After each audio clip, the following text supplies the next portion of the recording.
Good morning and a very, very happy morning. We are at page number 167, and here Eckhart is now inspiring us to work, to share with the world.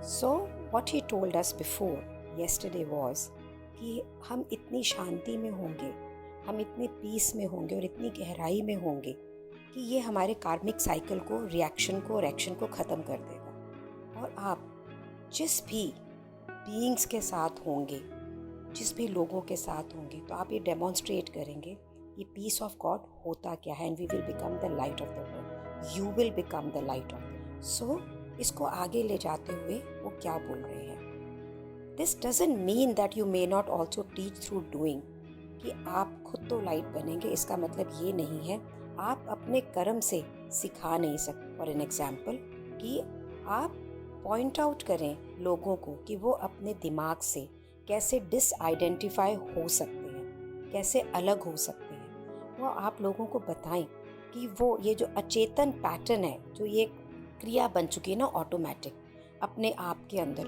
उसे पहचाने और इस तरह से you become, इस तरह से more powerful.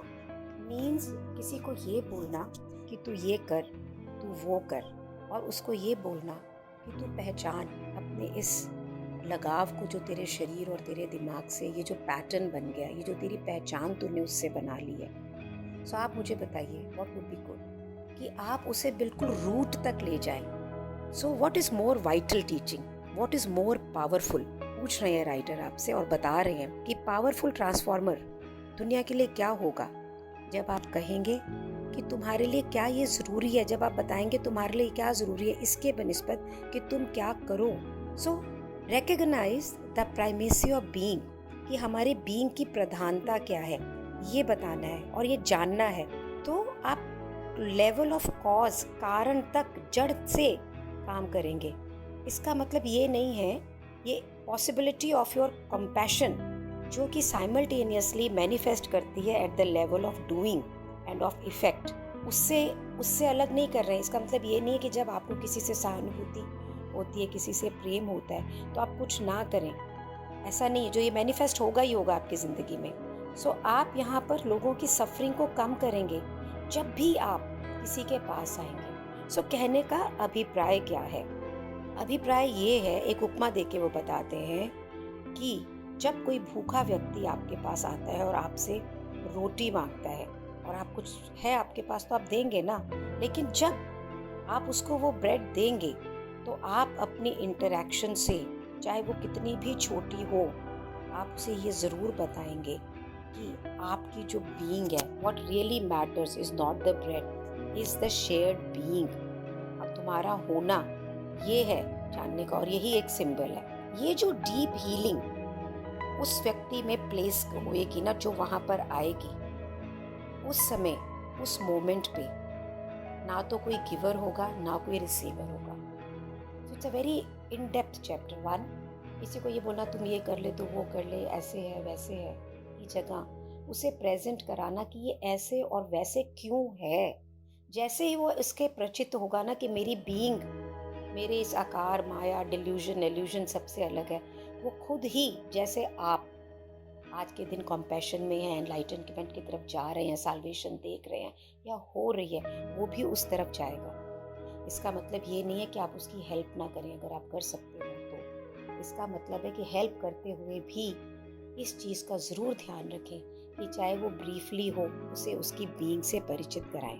सो प्रश्न है, but there should be any hunger and starvation in the first place. क्यों कोई हमसे कुछ मांगेगा? भूख होनी ही नहीं चाहिए, स्टारवेशन, भुखमरी होनी ही नहीं चाहिए। हम ऐसी बेटर वर्ल्ड कैसे क्रिएट कर सकते हैं बिना किसी भी बुराई को टैकल करें, सच एज हंगर, भुखमरी, वायलेंस फर्स्ट, और उसके ये जो क्रोध के अंदर जो मारा कुटी होती है, ये वायलेंस को कैसे, ऐसी जिंदगी कैसे बनाए। सो राइटर कहते हैं ये जितनी भी एविल्स हैं, बुराइयां हैं ना, ये किस चीज का इफेक्ट है, इसका कॉज क्या है, ये कारण कहाँ से है? ये है अचेतनता से, अचेतन मन से।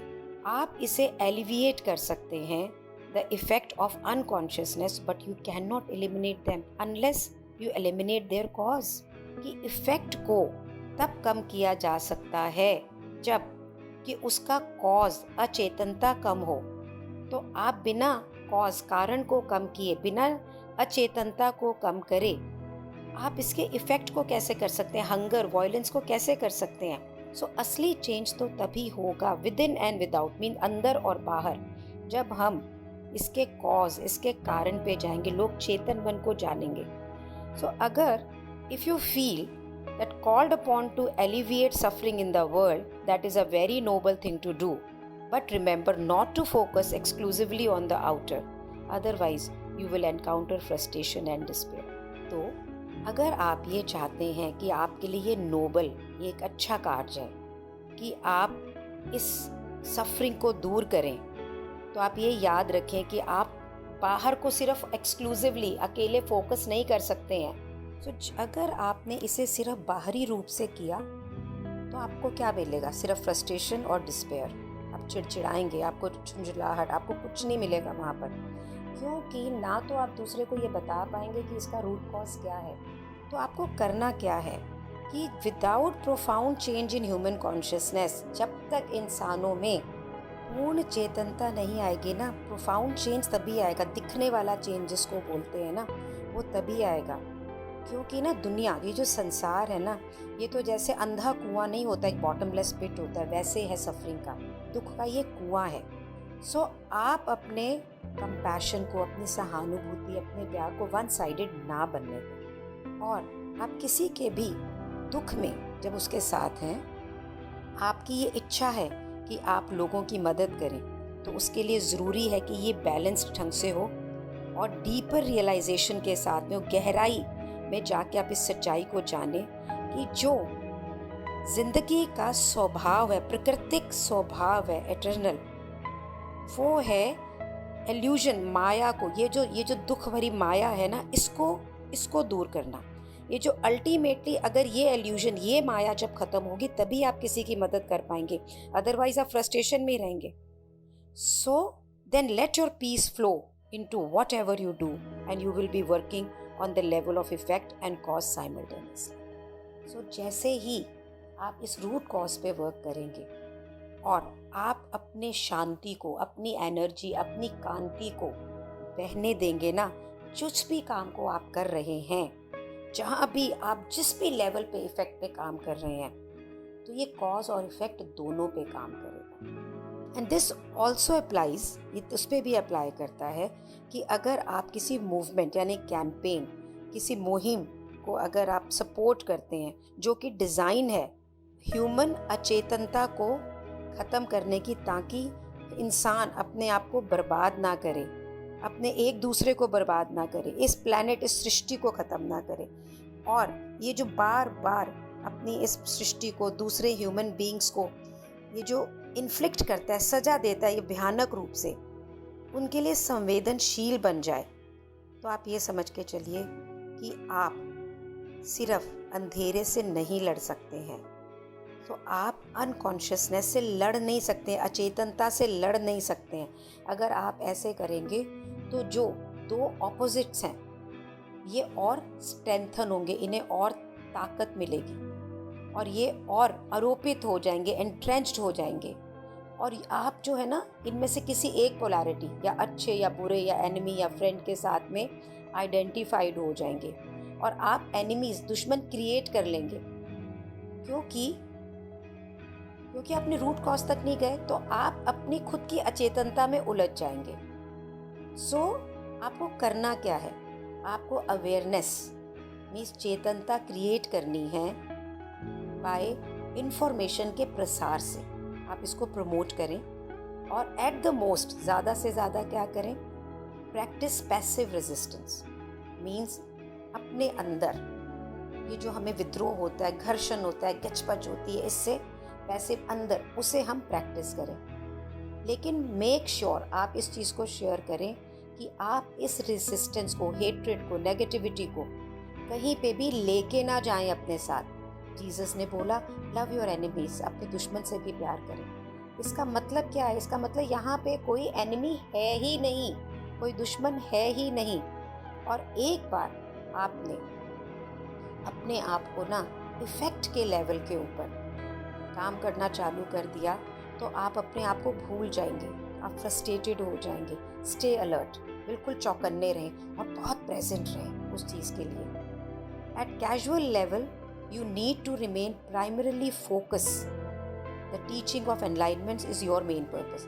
सो आपका जो मेन पर्पस क्या है, प्राइमरी आपका बेसिक फोकस क्या है, कि जो मोक्ष के लिए, एनलाइटनमेंट के लिए जो जो टीचिंग्स ऑलरेडी हैं उनका प्रसार करना और शांति अंदर रखना, और उसमें आपके थ्रू ही जो ये शांति पाएगी ना दुनिया, वही सबसे महत्वपूर्ण प्रेशियस कीमती गिफ्ट होगा, उपहार होगा दुनिया का। सो नटशेल में राइटर का क्या कहना है कि अब हम ना आखिरी चैप्टर कल से शुरू करेंगे, चैप्टर नंबर 10। बहुत से लोगों को लगता होगा, मेरे पास बहुत से फ़ोन आते हैं, लोग अपनी समस्या मुझे बताते हैं, तो क्या मैं कैपेबल हूँ उन्हें ये बोलने के लिए कि ये करो या ये ना करो, या मैं उन्हें प्रसार करूँ, उन्हें बताऊँ, उन्हें प्रमोट करूँ कि कैसे वो इस बुक के थ्रू अपने अचेतन मन को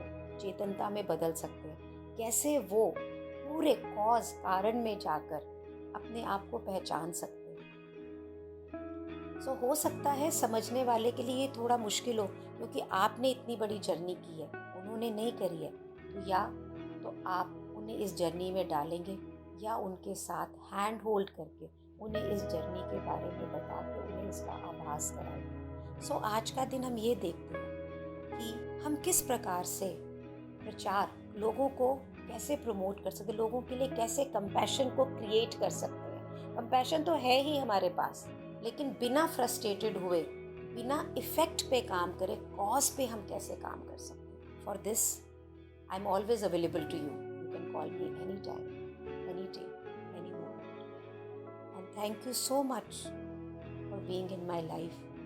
Whatever is being created, it is good.